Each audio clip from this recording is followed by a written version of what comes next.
IIT news లక్ష్యం సమాజహితం. నేను శృతి. బులెటిన్లో ముందుగా హెడ్లైన్స్ చూద్దాం. మాదాపూర్లో 12వ ఆసియా మైక్రోస్కోపిక్ సదస్సు. దేశీయంగా మైక్రోస్కోప్ల తయారీ విస్తృతంగా పెరగాలన్న గవర్నర్ తమిళిసై సౌందరరాజన్. గద్వాల జిల్లాలో వరుస దొంగతనాలకు పాల్పడుతున్న వ్యక్తి అరెస్ట్. 1,11,116 రూపాయల నగదు, 3 వాహనాలు, 1 సెల్ ఫోన్ స్వాధీనం. ఆదిలాబాద్ జిల్లాలో ఆదివాసీ హక్కుల పోరాట సమితి ఆధ్వర్యంలో మహాధర్నా. ఆదివాసుల డిమాండ్లు పరిష్కరించాలన్న నాయకులు. వివరాల్లోకి వెళ్తే, దేశీయంగా మైక్రోస్కోప్ల తయారీ విస్తృతంగా పెరగాలని గవర్నర్ తమిళిసై సౌందరరాజన్ అన్నారు. మాదాపూర్లోని హెచ్ఎస్సిసి నోవాటెల్ హోటల్లో 12వ ఆసియా మైక్రోస్కోపిక్ సదస్సు నిర్వహించారు. ఈ సదస్సుకు గవర్నర్ తమిళిసై సౌందరరాజన్ హాజరయ్యారు. ఈ సందర్భంగా గవర్నర్ మాట్లాడుతూ, దేశీయంగా మైక్రోస్కోప్ల తయారీ పెరగాలన్నారు. సునిశ్చిత పరిశీలన, పరిశోధనలకు మైక్రోస్కోప్లు ఎంతగానో దోహదపడతాయని గవర్నర్ తెలిపారు. ప్రపంచ అభివృద్ధి సాధించిందంటే మూల కారణం మైక్రోస్కోప్ అని గవర్నర్ ఈ సందర్భంగా తెలిపారు. ఈ కార్యక్రమంలో భారత సైంటిస్టులతో పాటు ఆసియా దేశాల ప్రతినిధులు, శాస్త్రవేత్తలు పాల్గొన్నారు. I am really very happy to be here to inaugurate the 12th Asia Pacific Microscopic Conference.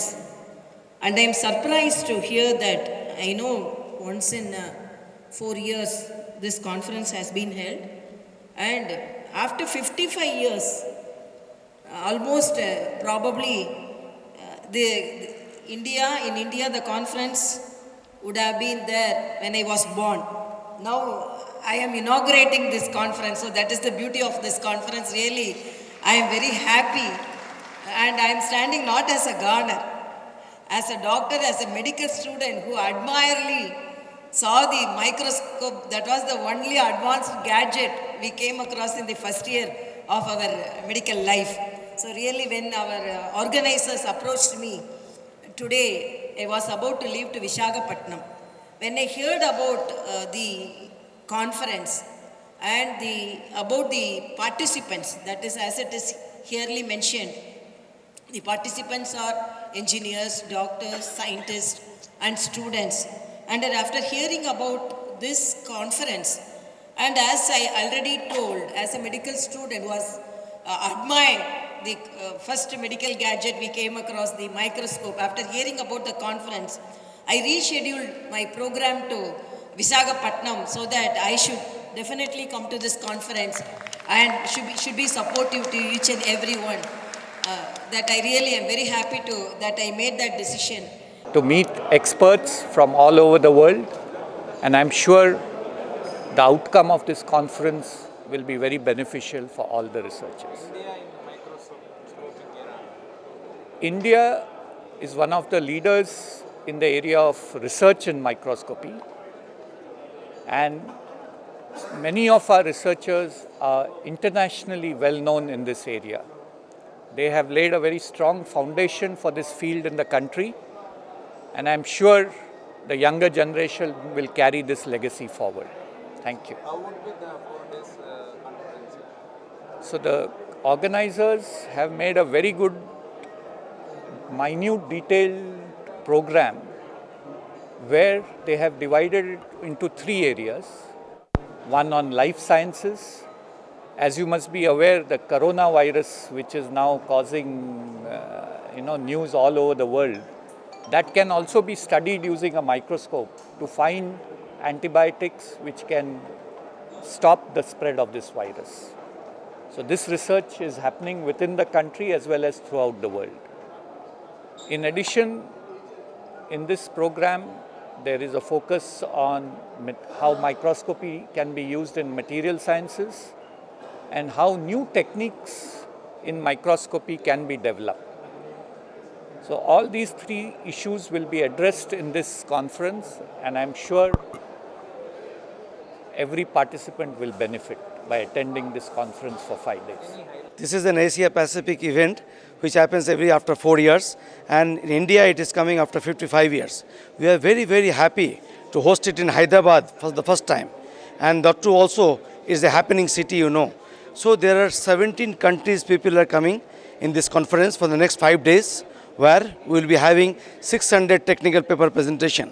where all papers are related to microscopic analysis. As you know, there is an outbreak in the world about some viruses which have been not under control. Those things also observed by microscope. So there is a live demonstration of microscope in the exhibition. Jogulamba Gadwal జిల్లా ధరూర్ మండల కేంద్రంలోని APGVB బ్యాంకులో జనవరి 13వ తేదీన తెల్లవారుజామున ఒక వ్యక్తి bank గోడకు కన్నం వేసి దొంగతనానికి పాల్పడ్డాడు. ఈ ఘటనపై కేసు నమోదు చేసిన పోలీసులు విచారణ చేపట్టారు. ఫిబ్రవరి 3వ తేదీన గోనుపాడు పాలిటెక్నిక్ కళాశాల వద్ద గద్వాల సీఐ హనుమంతు ఆధ్వర్యంలో పోలీసులు వాహనాలు తనిఖీలు చేస్తుండగా వాహనానికి ధృవపత్రాలు లేని ఓ వ్యక్తిని అదుపులోకి తీసుకుని విచారించారు. ఈ విచారణలో అతడు ఏపీజీవీబీ బ్యాంకుతో పాటు వైన్ షాపు, ఏటీఎంలు ఇలా పలు చోట్ల చోరీకి పాల్పడినట్లు ఒప్పుకున్నాడు. నిందితుడి నుంచి 1,11,116 రూపాయల నగదు, 3 వాహనాలు, ఒక సెల్ ఫోన్ స్వాధీనం చేసుకుని రిమాండ్కు తరలించినట్లు డీఎస్పీ వెల్లడించారు. గద్వాల పట్టణం, మల్దకల్ మండలం, గట్టు మండలం, ధరూర్ మండలంలో రాత్రి దొంగతనాలు మరియు పగలు దొంగతనాలు అంటే లాక్స్ బ్రేక్ చేసి దొంగతనాలు జరగడం మన ఈవెన్ మార్కెట్లో గంటలో కూడా జరిగాయి. సో ఇవన్నీ దొంగతనాలు జరుగుతుంటే ప్రత్యేకంగా గద్వాల సిఐ గారు చాలా కష్టపడి పనిచేశారు. చేయడం వల్ల ఏమైందంటే ఈ చిన్న పావుంట అని చెప్పి Thimmappa, son of Thimmappa, age 25 years తగిన ఆరోగ్య గట్టు మండలం ఇతన్ని పట్టుకోవడం జరిగింది. పట్టుకున్న తర్వాత ఇతన్ని ఇంట్రాగేషన్ చేసినప్పుడు దాదాపు 17 దొంగతనాలు ఒప్పుకున్నాడు. ఇతను అన్నీ ఏం చేస్తుంటారంటే ధరూరు బ్యాంకులో గోడకు కన్నం వేసి గడ్డపారతో ఒకడే గోడకు కన్నం వేసి లోపలికి దూరి అందులో బీరువా పడగొట్టి అందులో నుంచి అటెంప్ట్ చేశాడు. తర్వాత నీళ్లు అది మొత్తం అంటుకోకుండా నీళ్లు తల్లి అది ఆపేసి ఆ విధంగా కూడా చేయడం జరిగింది. అదేవిధంగా మధ్యల బండలో కూడా రాత్రి దొంగతనం 2 చేశాడు. మళ్ళీ మల్లకల్లో వైన్ షాప్, ఇది కూడా అంతే, వెనక నుంచి రేకులు తొలగించి దొంగతనం చేయడం జరిగింది. తర్వాత భారత్ గ్యాస్ కూడా కత్తులు, తర్వాత కొచ్చినేర్ల కేటీతోటి మండలంలో కూడా డిహెచ్పి. ఈ విధంగా ఇక్కడ మొత్తం 17 దొంగతనాల్లో కలిపి టోటల్ 2,30,945 రూపాయల ఆస్తిని దొంగిలించడం జరిగింది. వర్త్ రూపీస్ అదే 3 బైకులు అంటే అదంతా వర్త్ వస్తుంది. మనం గత దగ్గరికి వెళ్ళి రికవరీ చేసింది మనకు 3 బైకులు, 3 మోటార్ సైకిల్స్ ప్లస్ క్యాష్ రూపంలో 1,11,116 రూపాయలు మరియు ఈ మద్యం బాటిల్, తర్వాత సెల్ ఫోన్ కానీ సీజ్ చేసి ఈరోజు అతన్ని అరెస్టు చేసి రిమాండ్కు తరలించడం జరిగింది. ఈ విషయంలో ప్రత్యేకంగా గద్వాల సిఐ గారు చాలా శ్రమపడినందుకు వారిని, వారి యొక్క టీం గద్వాల హోంగార్డ్ గోపి, కృష్ణ నుంచి సభ్యులకు రివార్డ్స్ ఇవ్వడం జరుగుతుంది. నేను ప్రత్యేకంగా నేను మనస్ఫూర్తిగా అభినందిస్తున్నాను. ఆదిలాబాద్ జిల్లా ఉట్నూరు మండల కేంద్రంలో ఐటీడీఏ వద్ద ఆదివాసీ హక్కుల పోరాట సమితి ఆధ్వర్యంలో తమ డిమాండ్లను అమలు పరచాలని మహాధర్నా నిర్వహించారు. ఈ ధర్నాలో ఉమ్మడి జిల్లా వ్యాప్తంగా ఉన్న గిరిజన, ఆదివాసీ రాయి సెంటర్, పటేల్ వ్యవస్థ మరియు 9 తెగల ముఖ్య నాయకులు పాల్గొన్నారు. అటవీ హక్కుల చట్టం 2006 ప్రకారం సాగు చేస్తున్న వ్యవసాయ భూములకు హక్కుపత్రాలు ఇవ్వాలని, టీటీలో శాస్త్రీయ పద్ధతిలోనూ ఉద్యోగ నియామకాలు చేపట్టాలని వారు డిమాండ్ చేశారు.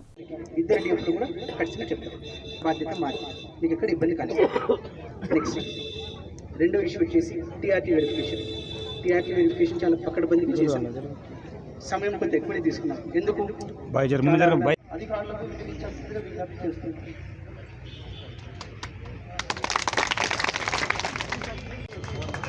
ఎవరి దగ్గర అయితే హక్కుపత్రం ఉంటుందో అలాంటి భూములలో ఫారెస్ట్ వాళ్ళు ఖచ్చితంగా చెప్పారు. ఏదైనా రూల్ ప్రకారం చేస్తున్నాం. లిస్ట్ అయితే కూడా కలెక్టర్కి పంపించాం. మొదటి లిస్టు ఏదైతే ఉంటుందో దాంట్లో 148 సెలెక్ట్ అయ్యారు. ఆ లిస్ట్ కూడా మొత్తం బయట పెట్టాం. రిమైనింగ్ కూడా ఏదైతే ఉంటుందో 1-2 సార్లు వెరిఫై చేసేసి మా రిపోర్ట్ కలెక్టర్కి పంపించాం. కలెక్టర్ కూడా అప్డేట్ ప్రొజెక్ట్ ఇచ్చారు. తను కూడా ఎక్కువసారి మొత్తం కూడా వెరిఫై చేసి క్లోజ్ చేస్తారు.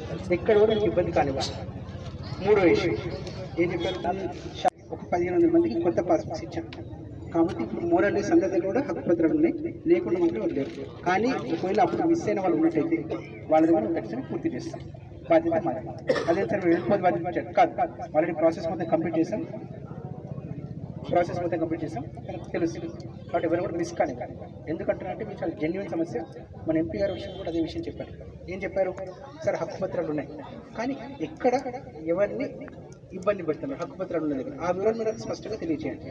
నాకు ఇందాక చెప్పిన పొద్దున వాళ్ళు చెప్పారు చించుపాడు గ్రామంలో సార్ టీఆర్టీ అభ్యర్థులు ఆల్రెడీ మీకు పూర్తి ఆధారాలతో నివేదిక పంపడం జరిగింది. కాబట్టి ఖచ్చితంగా మీరు వీటిపై వెంటనే స్పందించి ఆ యొక్క టీఆర్టీ బోగస్ ఏజెన్సీలను వెంటనే రద్దు చేసి ఆదివాసీ అభ్యర్థులకు న్యాయం చేయాలని చెప్పేసి మేము విజ్ఞప్తి చేయడం జరుగుతుంది సార్. నిజామాబాద్ జిల్లా హుమ్నాపూర్ గ్రామంలో చెరువు భూముల్లో ఎలాంటి అనుమతులు లేకుండా వైకుంఠధామం నిర్మించడం పట్ల గ్రామస్తులు నిర్వహిస్తున్న రిలే నిరాహార దీక్ష 3వ రోజుకు చేరుకుంది. ఈ సందర్భంగా గ్రామస్తులు మాట్లాడుతూ గ్రామంలోని తిరుగుడు చెరువు 50 ఎకరాల 30 గుంటల భూమిలో ఉందని అన్నారు. నెహ్రూ నగర్ గ్రామానికి చెందిన కొంతమంది అధికార పార్టీ నాయకులు దౌర్జన్యంగా భూమిని కబ్జా చేయడమే కాకుండా వైకుంఠధామం నిర్మాణం చేయడం ఎంతవరకు సమంజసమని ప్రశ్నించారు. ఇప్పటికైనా పాలకులు అధికారులు స్పందించి సమస్యను పరిష్కరించాలని కోరారు. ఈ ఆయకట్టు కింద ఉన్న రైతులంతా చిన్నకారు, సన్నకారు, బీద, బడుగు బలైన వర్గాల వారే ఉన్నారు. అక్కడ ఉన్న చెరువు కింద ఉన్న రైతులు, పెద్ద రైతులు ఎవరు లేరు. 10 గుంటలు, 5 గుంటలు, ఎకరం, అరెకరము, లాస్ట్ ఎకరన్నర 2 ఎకరాల కంటే మించిన రైతులు ఎవరు లేరు. అంత చిన్నగా సన్నకారు రైతులు. వాళ్లకు వీళ్ళు ఏమి చేయలేరని చెప్పేసి పక్క ఊరు నెహ్రూనగర్ గ్రామానికి చెందిన అధికార ప్రజాప్రతినిధులు చెరువులో శిఖం భూమిలో శ్మశాన వాటిక నిర్మాణం కోసము తావుని ప్లేస్ను కబ్జా చేసి ఆ కబ్జా చేసి మట్టి పోసి మొరం పోసి దాంట్లో ఏదో చేస్తామని చెప్పేసి ఇష్టం వచ్చినట్టు వ్యవహరిస్తున్నారు. వాళ్ళ చెరువు సరే అంటే మా చెరువులో కాకుండా వాళ్ళ గ్రామంలో ఎక్కడైనా సరే ఒక 10 గుంటల భూమి కొనుక్కొని శ్మశాన వాటిక నిర్మించుకోవాలా. కానీ మా ఊరు చెరువులు వచ్చి వాళ్ళ శ్మశాన వాటిక ఏర్పాటు చేయడం కరెక్ట్ కాదు. దీనికి వాళ్ళకు ఎవరు అండదండలతో చేస్తారో మాకు తెలియదు. ఇట్లాంటి కార్యక్రమాలు మానుకోవాలి ఖచ్చితంగా. వాళ్ళకు మేము ఈ సమ్మె ద్వారా హెచ్చరిస్తున్నాం ఏంటంటే ఇటువంటి కార్యక్రమాలు, తప్పుడు నిర్ణయాలు తీసుకోరాదు, ఇటువంటి తప్పుడు కార్యక్రమాలు చేయరాదు. ఉమ్నాపూర్లో ఉన్న సన్నకారు, చిన్నకారు రైతులందరూ కలిసి ఈ సమ్మెను ఇట్లాంటి కార్యక్రమాలు ఎన్ని రోజులు చేపడితే అన్ని రోజులు ఇట్లాంటి సమ్మె కొనసాగుతూనే ఉంటుంది. ఈ సమ్మెని మేము విరమించేది లేదు. అది అక్కడ ఆగితేనే ఇక్కడ సమ్మె ఆపుతాము. దానికోసం మేము ఎక్కడిదాకైనా సరే సిద్ధపడి ఏదైనా సమ్మె చేయగలుగుతాము. ఉన్న గతంలో చెరువు కట్ట పైన శవాలను కాల్చడం అట్లాంటివి చేస్తుండేది. వాళ్ళు మధ్యంతరం చేసిన కార్యక్రమాలకు ఆ బూడిద తీసుకొచ్చి ఇంకా ఎముకలు, అస్థికలు, వేరే ఏదైనా చనిపోయిన గోదలు కానీ పశువులని కానీ తీసుకొచ్చి చెరువులో కలపడము, చెరువులో పడేయడం జరుగుతుంది. దానివలన చెరువు కింద రైతులకు ఇబ్బందులు, చెరువులో నీళ్లు తాగే పశువులు కానీ, గొర్రెలు కానీ, మేకలు కానీ లాస్ట్కు గత సంవత్సరము చెరువు మీద వాళ్ళ గంగపుత్ర సంఘం సభ్యులు ఒక 100 కుటుంబాలు దాని మీద జీవనోపాధి పొందుతున్నాయి. ఆ చెరువులో చేపలు పోసుకున్నారు. ఆ చేపలు మొత్తం 80% చేపలన్నీ చనిపోయినాయి. ఇంతకుముందు పేపర్కి ఇవ్వడం జరిగింది. వీళ్ళు చేసే కార్యక్రమాల వలన గంగపుత్ర సంఘ సభ్యులు కాకుండా ఇటు ఊరు వాళ్ళు, ఆ సభ్యులు అందరూ చెరువు మీద ఎవరైతే ఆధారపడి బతుకుతున్నారో అందరికి ఇబ్బందులు కలిగిస్తున్నాయి. ఇటువంటి కార్యక్రమాన్ని ఆపుకోవాలని చెప్పేసి మేము జిల్లా కలెక్టర్ల రాష్ట్ర ప్రభుత్వం అధికారిక ఉత్తర్వులు జారీ చేసిన నేపథ్యంలో ఐఏఎస్ అధికారులు తమకు నియమించిన పలు కేంద్రాల్లో విధుల్లో చేరారు. మేడ్చల్ జిల్లా కలెక్టర్గా బాధ్యతలు స్వీకరించిన వెంకటేశ్వర్లు గతంలో సంగారెడ్డి, భూపాలపల్లి జిల్లా కలెక్టర్గా, ములుగు ఇన్ఛార్జిగా బాధ్యతలు నిర్వర్తించినట్లు తెలిపారు. మేడ్చల్ జిల్లా కలెక్టర్గా బాధ్యతలు స్వీకరించిన వెంటనే జిల్లా అధికారుల సమావేశం నిర్వహించారు. అధికారులు సమీకృత ప్రణాళికలతో జిల్లా అభివృద్ధికి తోడ్పడాలని కోరారు.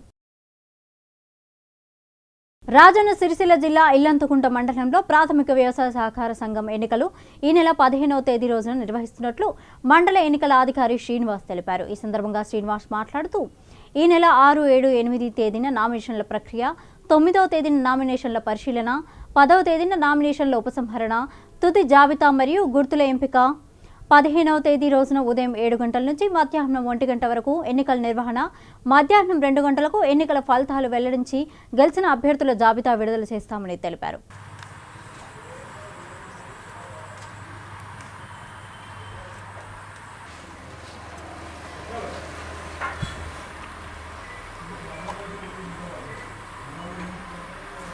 పరిధిలో ఉన్నటువంటి ప్రాథమిక వ్యవసాయ సహకార సంఘాల ఎలక్షన్స్కి సంబంధించి ఇల్లంతకుంట ప్యాక్స్కు నేను ఎలక్షన్ ఆఫీసర్గా అలాట్ చేయడం జరిగింది. దీని ఎలక్షన్ షెడ్యూల్ ఈరోజు విడుదల చేశాను. ఎలక్షన్ షెడ్యూల్లో 6 నుంచి 7, 8 3 రోజులుగా నామినేషన్ స్వీకరణ ప్రక్రియ ఉంటుంది. 9 నాడు స్క్రూటినీ చేయడం జరుగుతుంది. 10వ రోజు విత్డ్రాల్స్ తర్వాత ఫైనల్ లిస్టును ప్రదర్శిస్తూ సింబల్ అలాట్మెంట్ కూడా జరుగుతుంది. ఈ నెల 15వ తేదీన 7 నుంచి 1 గంట మధ్యలో పోలింగ్ ప్రక్రియ జరుగుతుంది.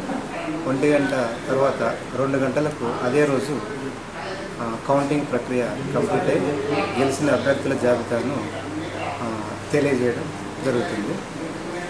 ఆ తర్వాత తెల్లవారి అంటే 16 ఫిబ్రవరి 2020లో పాలక మండలి సభ్యుల నుండి చైర్మన్, వైస్ చైర్మన్ గారులను ఎంపిక చేయడం జరుగుతుంది.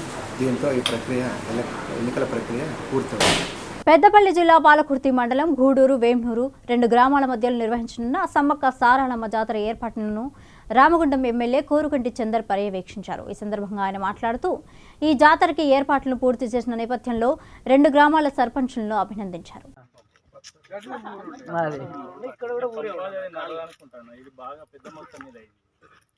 పంపప్పుడు కాళ్ళే కట్టేయడానికి ఇదే బాగా, ఇది నీళ్ళు తాగడానికి గోదావరి మొత్తం గుంజెత్తాంది.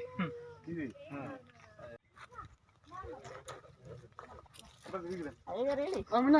గద్దెలు ఇప్పుడు కొత్త గదేలేనా?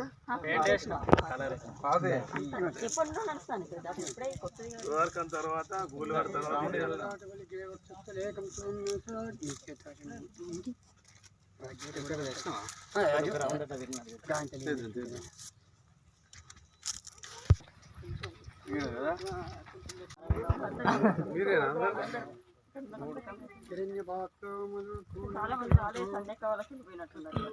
ఇవాళ రాలేదు కదా, కరెక్ట్. పోతే నేను కూడా పోదామని అనుకుంటున్నాను.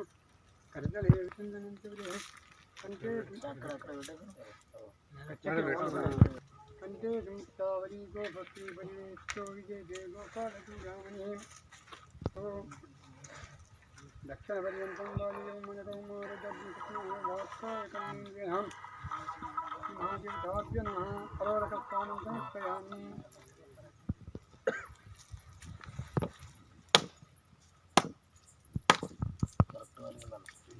మళ్ళీ వచ్చే సంవత్సరం మళ్ళీ వచ్చే జాతర వరకు పుష్కర కాడ అవుతుంది కాబట్టి.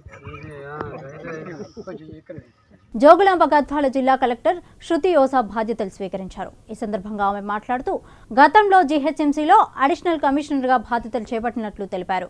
గద్వాల జిల్లా కలెక్టర్గా బాధ్యత స్వీకరించడం చాలా సంతోషంగా ఉందని ఆమె పేర్కొన్నారు.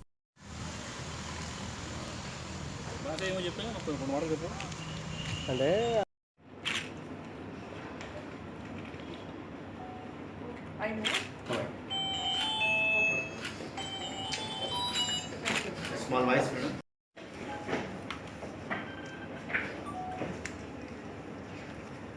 Okay, madam. అందరికీ నమస్కారం. నా పేరు శృతి ఓజా. నేను 2013 బ్యాచ్ ఆఫీసర్. ఇప్పుడు డిస్ట్రిక్ట్ కలెక్టర్గా అంటే జాయిన్ అయ్యాను. చాలా సంతోషంగా ఉంది ఇక్కడ వచ్చి. ఇంతకుముందు జిహెచ్ఎంసీలో అడిషనల్ కమిషనర్గా పనిచేశాను. ఇంకా I hope to live up to all the expectations of the district. Thank you. Thank you. Thank you.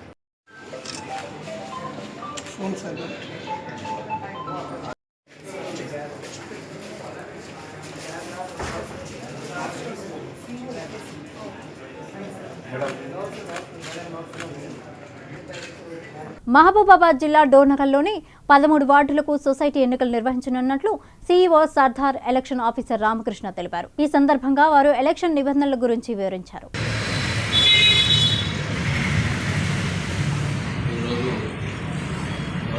ప్రాథమిక సహకార సంఘం ఎన్నికల నోటిఫికేషన్ జారీ చేయబడింది. ఈ నెల 15వ తారీఖున ఉదయం 7 గంటల నుంచి 1 గంట వరకు దీనికి ఎలక్షన్ జరపబడింది. నామినేషన్లు వచ్చేసి 6, 7, 8 తారీఖుల్లో 13 వార్డులకు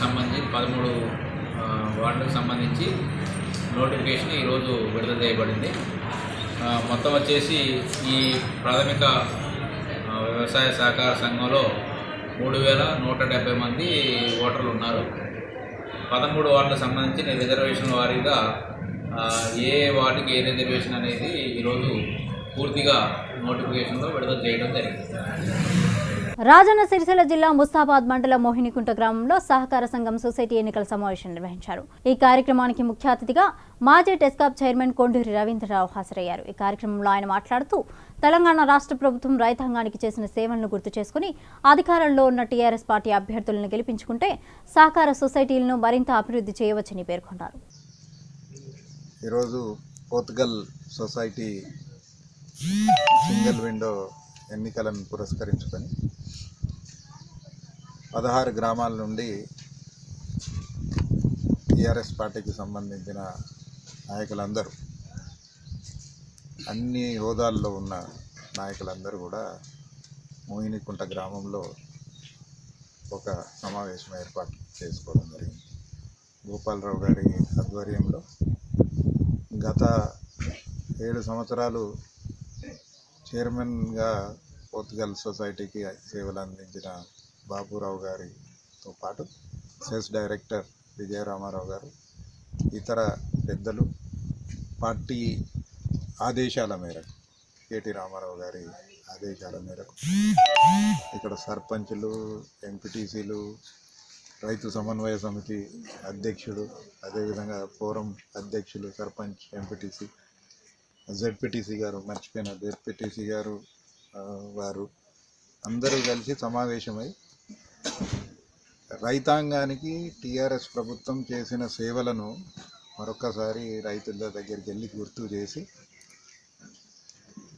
అధికారంలో ఉన్న టీఆర్ఎస్ పార్టీ నిలబెట్టిన అభ్యర్థులను గెలిపించుకున్నట్టయితే మనకు అనేక విషయాల్లో చాలా సాఫీగా వ్యవహారం చేసుకోవడానికి ఉంటుంది. కాబట్టి ఖచ్చితంగా ఈ మాట చెప్పి, ఏ ప్రభుత్వం చేయని పనులు, రైతు పక్షపాతి ప్రభుత్వం టీఆర్ఎస్ ప్రభుత్వం, కేసీఆర్ గారి నాయకత్వంలో ఇవన్నీ విషయాలను మరొక్కసారి రైతుల దగ్గరికి తీసుకెళ్ళి చెప్పి మన అభ్యర్థులను ఏకగ్రీవంగా ఎన్నుకునే విధంగా, ఎందుకంటే ఇన్ని పనులు చేసినప్పుడు రైతులంతా మన వెంటనే ఉన్నారు కాబట్టి ఎన్నికలు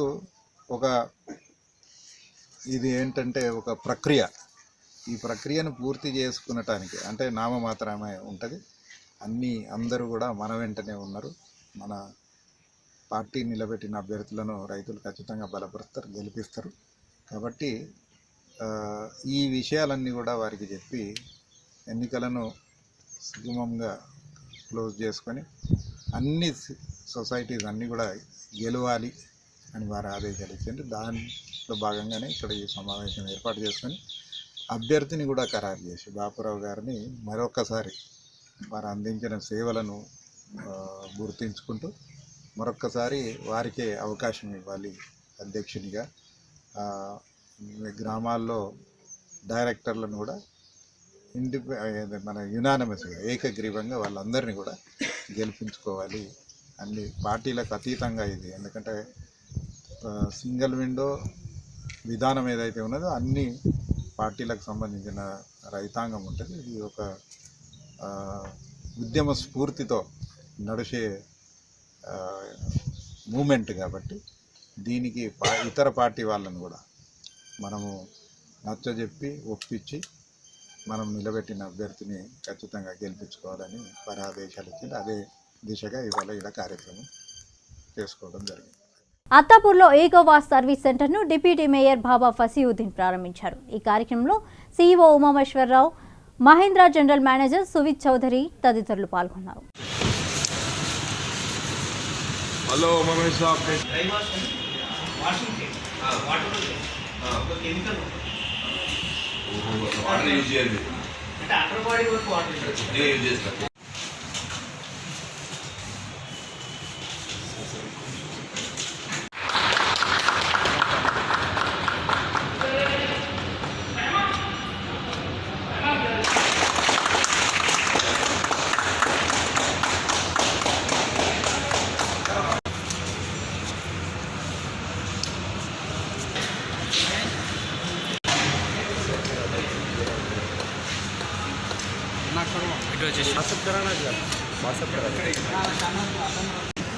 थोड़ा अपडेट हो जाता है.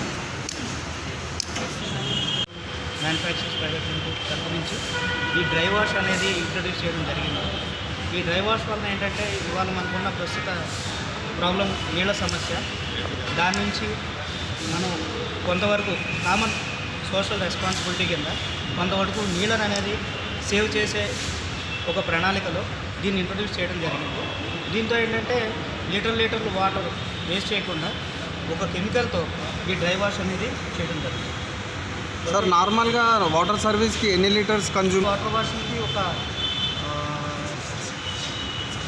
100-150 వరకు లీటర్ బేస్డ్ ఆన్ ది సైజుని బట్టి మనకి వాటర్ కన్జంప్షన్ అనేది జరుగుతుంది. కానీ దీంతో ఏంటంటే ఓన్లీ పెయింట్ ఏరియా ఏదైతే ఉందో దాని వరకు మనం కెమికల్తో క్లీన్ చేస్తాం.